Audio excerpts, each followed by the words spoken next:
你有没有想过一个问题？林黛玉下凡真的是为了嫁给贾宝玉吗？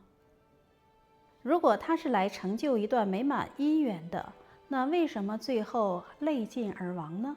也许从一开始他们就不是来做夫妻的，而是来还债的。《红楼梦》开篇讲了一个故事：三生石旁有一株绛珠仙草，日渐枯萎。一位神经侍者每天用甘露灌溉它，久而久之，仙草吸收天地灵气，修成人形，就成了绛珠仙子。而那位神瑛侍者后来转世成了贾宝玉。为了报答甘露之恩，绛珠仙子也跟着下凡，投胎成了黛玉。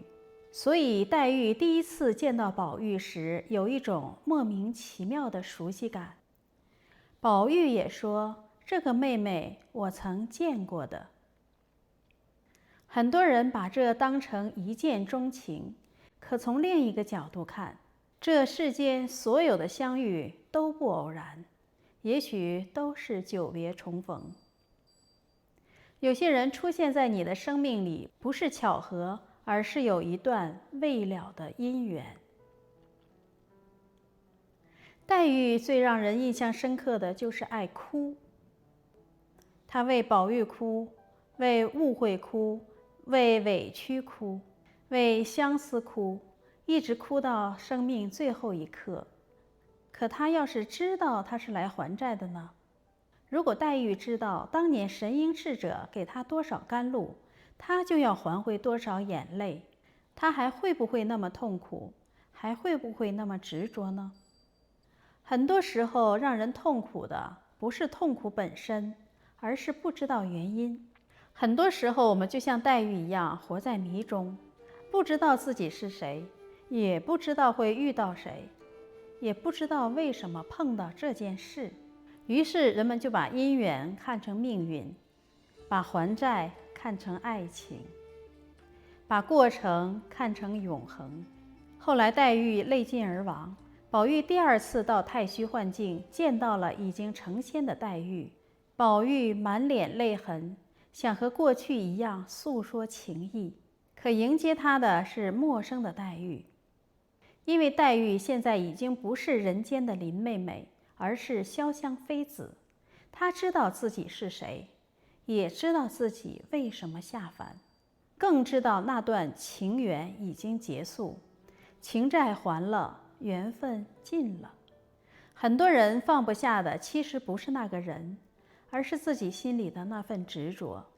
可当执着消失，很多事情也就过去了。人间的爱恨情仇，对于潇湘妃子而言，那就是一场已经醒来的梦。宝玉还记得从前，还记得那些眼泪，那些相思，那些放不下。可潇湘妃子已经不再执着，也不再黏腻。她知道自己是谁，这不是绝情，而是清醒；不是忘记，而是放下；不是无情，而是不再被情所困。宝玉后来明白，自己来人间不是来享受荣华富贵的，也不是来谈情说爱的，他只是来演一个角色，把这个该经历的角色经历完，把债还完，把该看透的看透，然后离开。人间也许就是这样，有人演父母，有人演子女，有人演夫妻，有人演朋友，有人陪你10年，有人陪你1天，有人给你温暖，有人让你流泪。可不管角色如何变化，戏终究有散场的时候。有些人是来帮助你的，有些人是来成就你的，有些人是来考验你的，还有一些人也许真的只是来讨债的。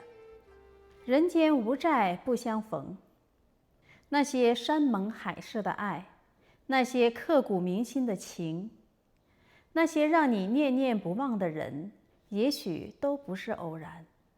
那些夜深人静的思念，那些放不下的执着，那些曾经以为天长地久的感情，回头看，也许都是人生剧本的一段安排。如果有一天你能跳出故事，回头再看，也许会发现，那些让你哭过的人，那些让你痛过的人，其实都是帮你完成这场人生大戏的。戏中终有散场的时候，债终有还清的一天。人间无债不相遇。